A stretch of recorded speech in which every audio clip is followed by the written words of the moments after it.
So,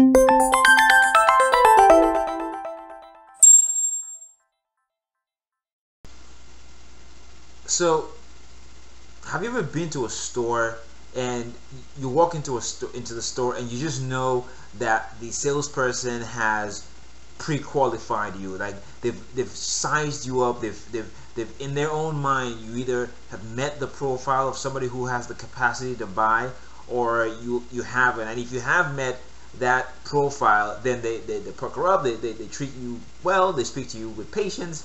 But if they feel that you haven't met that criteria, then they treat you with disrespect, they have an attitude with you, and they're not as courteous.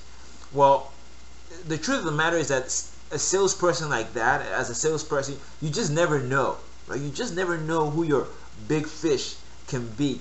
And the same is true of relationships. You just never know. So even when somebody does not fit your ideal profile of somebody who is marriage potential, who has marriage potential, or who is dateable, you should always treat people with courtesy and respect, especially when they've made when they've initiated a conversation or made an attempt or something. You want to be very courteous even if they don't meet your criteria, right? Does that mean that you shouldn't have standards? And does that mean that you shouldn't have a vision of what you're looking for? That's not what I'm saying. What I am saying is that the problem is that when you leave a trail of shattered confidence, when you leave a trail of broken people in trying to find your perfect girl or perfect guy, that's where the problem is. And so what you want a situation where in your life you're able to attract and retain people that you respect, and people who respect you back, people that you're courteous to and who are courteous back to you. Because while you may not date everybody that comes your way, people who you respect and who you're courteous to, you just never know. They may have had such a great experience interacting with you that they add you to their circle, and that's where you now meet somebody that you actually do want to date. So don't be so close-minded in terms of and ladies, special recognition. Don't do that, because I hear so many times ladies say things like, there are no good men out there, and things like that. Well, there are a lot of good men out there, but a lot of ladies are spending too much emotional attention trying to immediately size up guys to see if they're marriage potential or dating potential. And once the guy is not, it's like they just, all the courtesy and respect just go out the window. This applies to guys too. Just because so you made a move and she's not really interested, that doesn't mean that you respect her any less, or that you're less courteous to her. So what you want to do is you want to make sure that everybody that comes your way, whether they meet your criteria or not, that you are respectful, that you are courteous to them. Why is this even important to talk about? One, you may not date everybody, but the truth of the matter is that you made an impact. You plant a seed.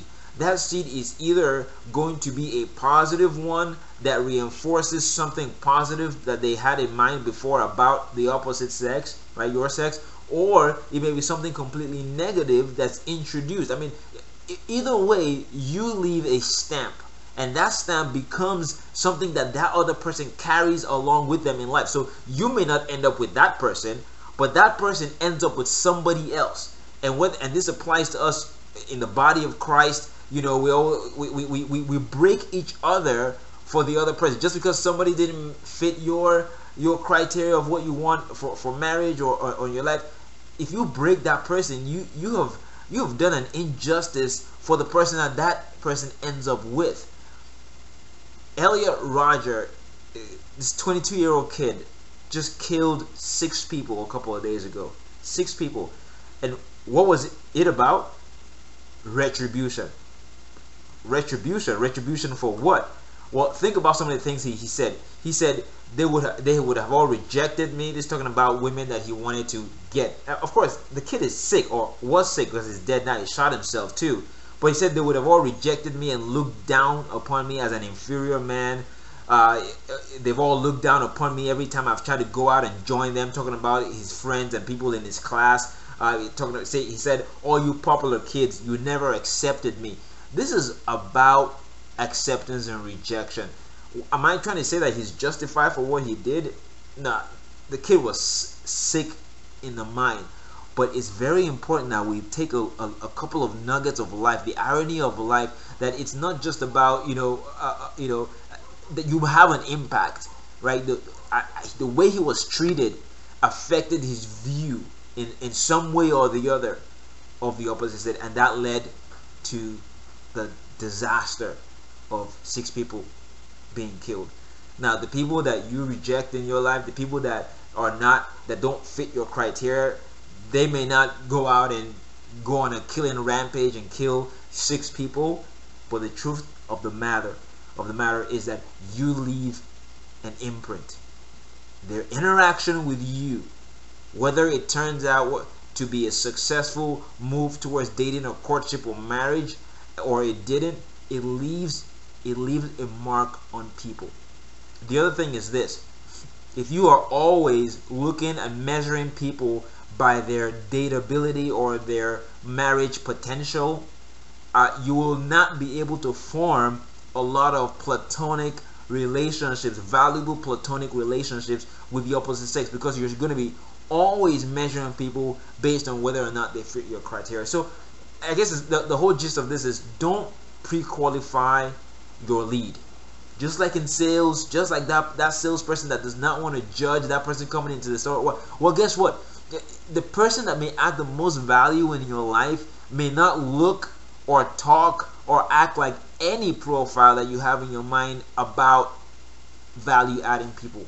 That's why they're going to add the most value to your life. So have an open mind, have an open heart, treat people with respect even when they don't meet your dating criteria, because by doing that, you fill your life with people who can say, wow, I respect that person, you, right? And that person is so courteous. When you fill your life with people like that, guess what happens to your level of self-confidence? It goes up. Guess what happens to your thought about the fact that, are there good men out there, or are there good women out there? No, you will not find yourself saying that there are no good men out there. You'll find yourself saying there's a lot of good men out there because I've met them and I have them in my life, but maybe I just haven't found the one I want to settle down with yet. You will not find yourself saying, well, all women out there, nobody likes the good guys. You won't find yourself saying that. You'll say, there's a lot of women I have in my life that are great people and good friends, but I just haven't found the one that I want to settle down with yet.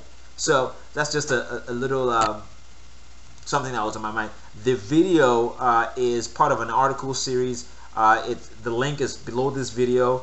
You can just go to IJustMetMe.com and search for don't pre-qualify your lead, or you can just click on the link below. Have a great evening, and hope that kind of helped. All right, bye.